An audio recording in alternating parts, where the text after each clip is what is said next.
Tara, gawa naman tayo ng sabon. Aminin mga mami, marami sa atin, sabon ang kaligayahan. Kuskus dito, kuskus doon, laba dito, laba doon. Kaya naman pag walang sabon, stressful ang feeling.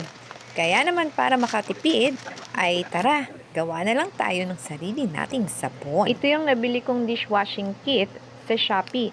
At talaga namang napakadali lang gawin. Kailangan lang natin humanap ng timba o lagyanan na may takip. At sa timba, ilagay lang natin ang bubble solution. Ayan, so simutin natin para walang sayang.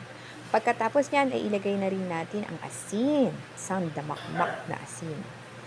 Ayan, at atin nang halu-haluin.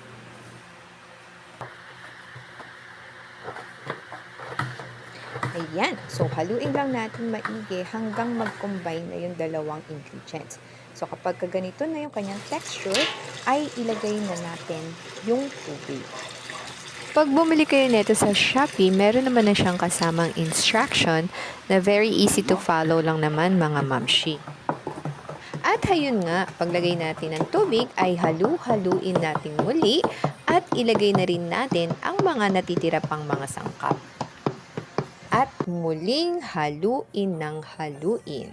So, hanggat sa maging ganyan na siya. Takpan natin at hayaan lang nating magstay siya dyan for 24 hours. Kailangan airtight yung takip at walang hangin. After 24 hours ay ganyan na siya. Isali na natin sa bote and tcharan! Ready to use na.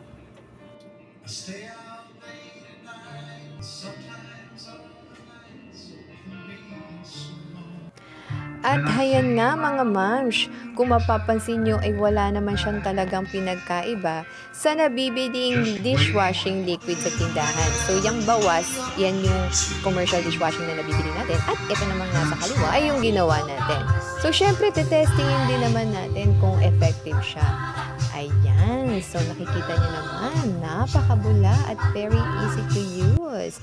So, para sa ekonomiya ay gumawa na rin kayo mga moms. Pwedeng pang sariling gamit at pwedeng pang negosyo rin. So, salamat sa panonood. Hanggang sa muli.